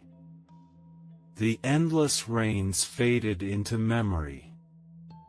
Paths through the forest hardened beneath the sun once more, and warm golden light filtered through thinning leaves during late afternoons. Travelers gradually returned to the trade roads. Caravans passed again in distant intervals. The world resumed its movement. And one morning, while Varuna repaired part of his leaking roof with fresh reeds, he heard a familiar sound drifting through the trees. Soft bells. Leather straps creaking. Heavy animal footsteps against dry earth. Varuna froze. For a brief moment, his chest tightened with old shame. Then slowly, he stood and turned toward the forest path. Emerging between the trees came a caravan of camels. And beside them walked the merchant. Older now, perhaps. More dust in his beard. More lines beneath his eyes. But unmistakably the same man. The merchant saw Varuna immediately. His expression shifted with surprise. Then caution. The two men stood silently facing one another across the clearing. The camels continued chewing lazily beneath the trees. For several long moments, neither spoke. At last, the merchant gave a small nod. "Holy man." Varuna almost answered automatically. Almost performed the role again. But instead he said quietly, "My name is Varuna." The merchant blinked slightly. Then nodded once more. "Varuna." Silence returned. The wind moved softly through the clearing. Finally, the merchant asked carefully, "Are you still chanting at other people's camels?" The question carried faint humor. But not cruelty. Months earlier, such words would have ignited rage inside Varuna. Now he simply lowered his eyes. "No." The merchant studied him for a moment. Something had clearly changed. The arrogance was gone. The theatrical intensity. The restless hunger.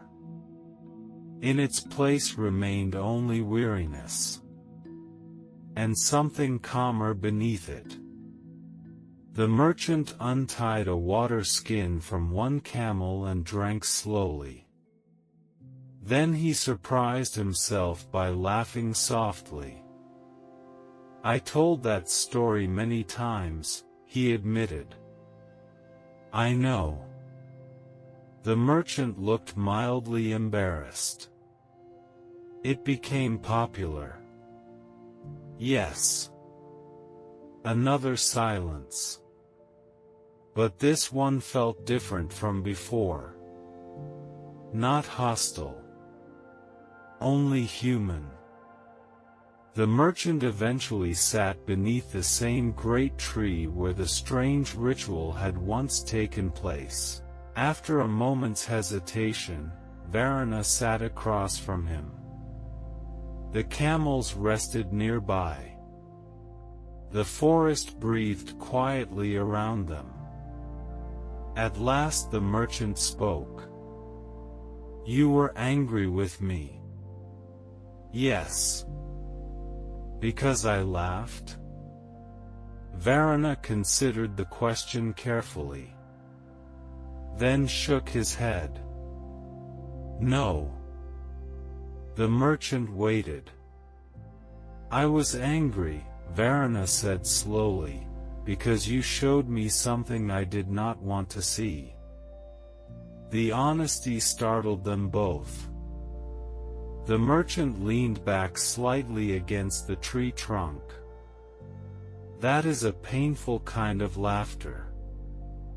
Varuna nodded. "I thought I wanted wisdom." He looked toward the river.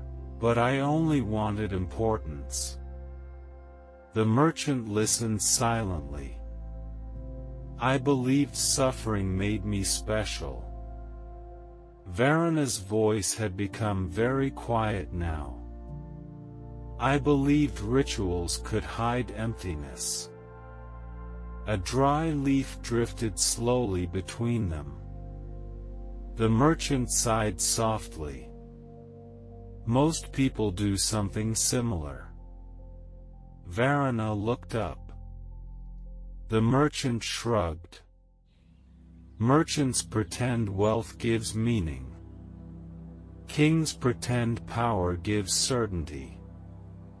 Holy men pretend renunciation gives purity. He smiled faintly. Human beings are talented performers. Varana almost smiled in return. Almost. For some time they sat together without speaking. Then suddenly Varana said, I cursed you. The merchant raised an eyebrow. I assumed so.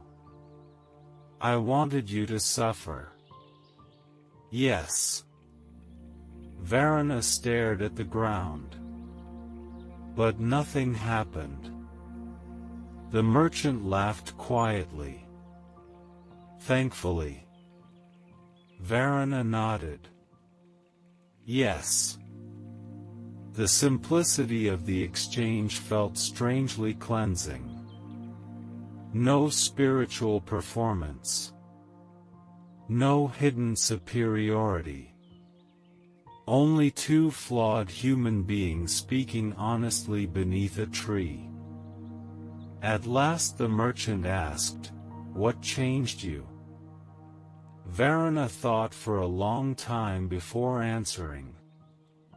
A traveler. Only one? No. Varana looked toward the river again. A wanderer. An old woman. A woodcutter. A child. The merchant smiled slightly. And? Varana inhaled slowly. And humiliation. The merchant became quiet.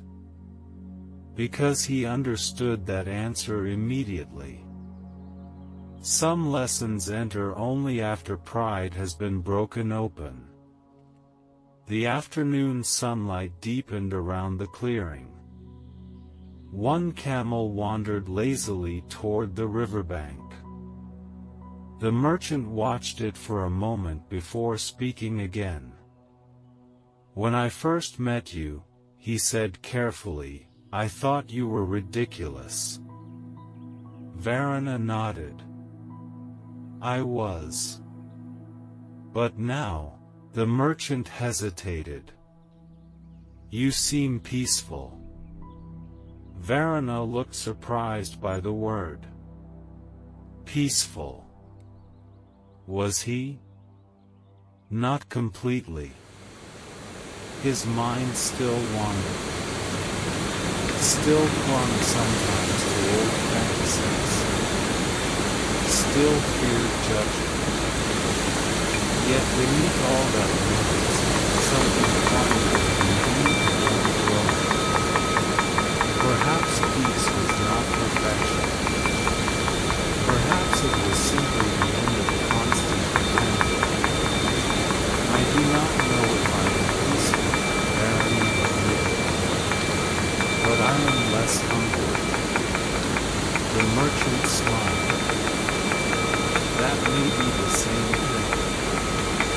Evening slowly approached. The forest turned amber beneath the descending sun. At last the merchant rose to prepare the caravan for departure.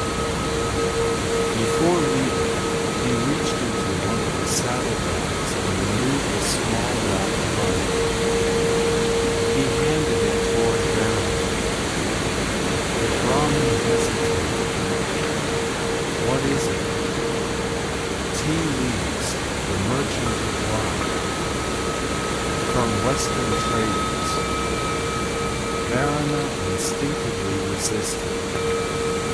Old habits of ascetic pride stirred briefly inside him.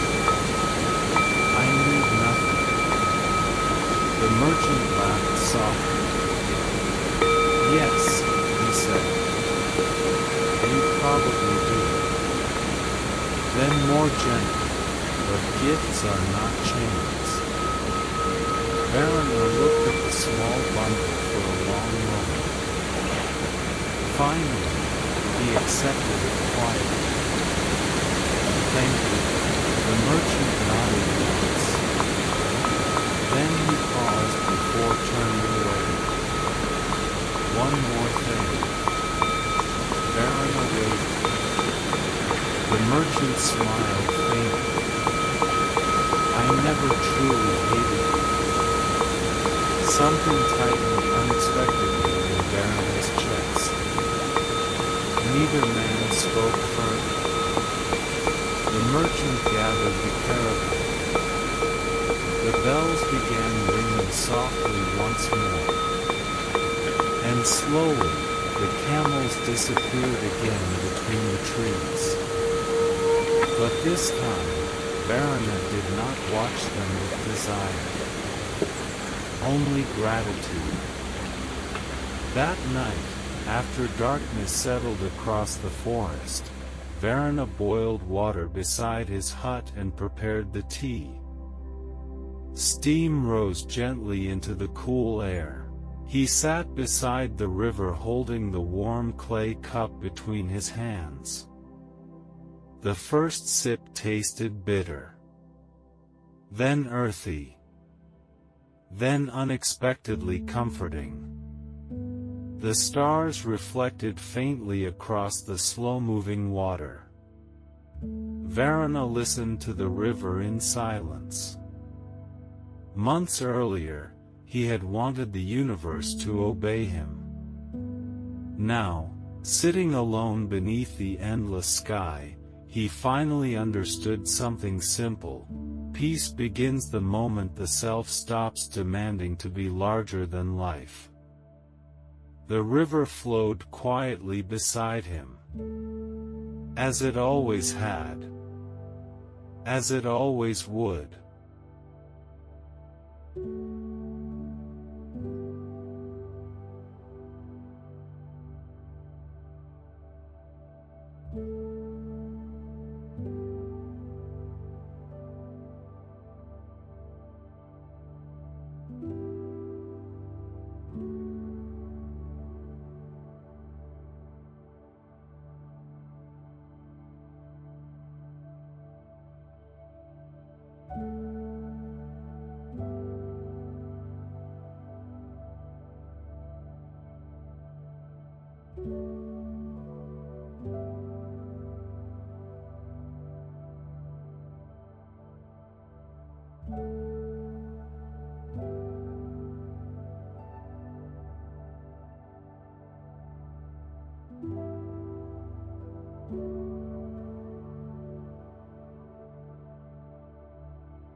Years passed quietly through the forest. Seasons turned like slow-moving wheels. Rain returned, then left again. Rivers swelled and shrank. Leaves fell and returned to the branches. Travelers continued crossing distant roads beneath endless skies. And deep within the old forest, beside the narrow river, Varuna remained. But not as the man he once was. The villagers still called him the holy man of the forest. Old habits survive longer than truth. Yet over time, the meaning behind those words changed. People no longer visited him seeking miracles. No one asked for curses. No one requested magical blessings or hidden mantras. Instead, travelers stopped simply to rest, to drink water beside the river, to sit quietly beneath the trees. Some spoke with Varuna. Others did not. And strangely, he no longer needed either. The hut remained small. The roof still leaked during heavy rains. His robes stayed plain. His meals remained simple. Externally, his life looked almost identical to before. Yet internally, an entire world had disappeared. The endless performance, the hidden hunger, the exhausting need to appear extraordinary. Gone. Not perfectly. Not forever. Human vanity still returned occasionally like old smoke rising from forgotten fires. Some mornings he still caught himself enjoying respect too much. Some evenings he still imagined being admired. But now he saw those thoughts clearly when they appeared. And seeing them clearly weakened them. That became his real practice. Not chanting. Not rituals. Awareness. One afternoon near the end of summer, several young travelers arrived beside the river carrying heavy packs and dusty sandals. They rested beneath the trees while Varuna boiled water over a small fire. One of the travelers, a curious young woman with sharp eyes, studied him for some time before finally asking, "Master, is it true you once tried to steal camels using magic?" The other travelers looked embarrassed immediately. But Varuna laughed softly. A real laugh. Warm. Human. "Yes," he answered. The travelers stared in surprise. "You admit it?"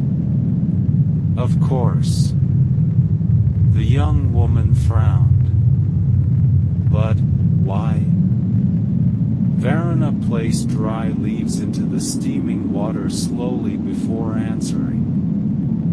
"Because I was lonely." The simplicity of the answer silenced everyone. After a moment, he continued, "Lonely people often confuse attention with meaning." The fire crackled gently. "I wanted to feel powerful because I was afraid of being ordinary." The young travelers listened carefully now. No one laughed. No one mocked him. Because sincerity changes the atmosphere around truth. Varuna handed cups of tea to the travelers one by one. Steam drifted upward between them. "Did you become enlightened afterward?" another traveler asked eagerly. Varuna smiled faintly. "No." The answer disappointed them slightly. He noticed, and his smile deepened. "I became honest." Silence settled peacefully beneath the trees. The river moved beside them like flowing glass. At last the young woman asked quietly, "Is that enough?" Varuna looked toward the water. For a long time, he did not answer. Then finally he said, "It is enough to begin." That evening, after the travelers departed, Varuna remained beside the river watching sunset spread gold across the water. The forest had grown quieter with age. Or perhaps he had. A cool wind moved through the trees. Birds crossed the darkening sky in distant formations. Varuna closed his eyes and listened. No hidden messages. No cosmic secrets. Only life continuing exactly as it always had. And for the first time in his existence, that felt sacred enough. Far away, in crowded towns and market roads, the story of the foolish saint continued spreading through generations. Children still laughed hearing how a Brahmin once tried to steal camels with magic. Merchants repeated the tale beside campfires. Travelers exaggerated it dramatically for entertainment. But stories evolve strangely over time. Slowly, another ending attached itself to the tale. People began adding, and later, the holy man learned humility. Some versions said a spirit taught him. Others claimed a wandering sage corrected him. A few insisted the forest itself changed him. But none of those versions were entirely true. Because no teacher had transformed Varuna. Life had. Humiliation had. Silence had. Honesty had. And perhaps that is how transformation always happens. Not through becoming divine, but through finally abandoning the exhausting struggle to become more than human. Late that night, beneath a sky crowded with stars, Varuna sat alone beside the river one final time. The forest breathed softly around him. Fireflies drifted through the darkness like floating embers. He thought about the merchant, the wanderer, the old woman, the woodcutter, the child with the broken toy. All the ordinary people who had quietly dismantled the illusion he once called spirituality. A gentle smile crossed his face. Then slowly, he lowered his hands into the river water. Cool currents moved around his fingers, endlessly flowing, never clinging, never announcing themselves, simply moving forward. Varuna whispered softly into the darkness, "I understand now." The river carried the words away without answer. And somehow, that felt perfect. Because the greatest wisdom he had finally discovered was not hidden in sacred texts, not locked inside mystical chants, not buried within forests. It was something far simpler. A truth so ordinary that most people spend their entire lives avoiding it. There is peace in no longer pretending. And somewhere beyond the trees, beneath the endless turning stars, the quiet river continued flowing through the sleeping world, as it always had, as it always will.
you.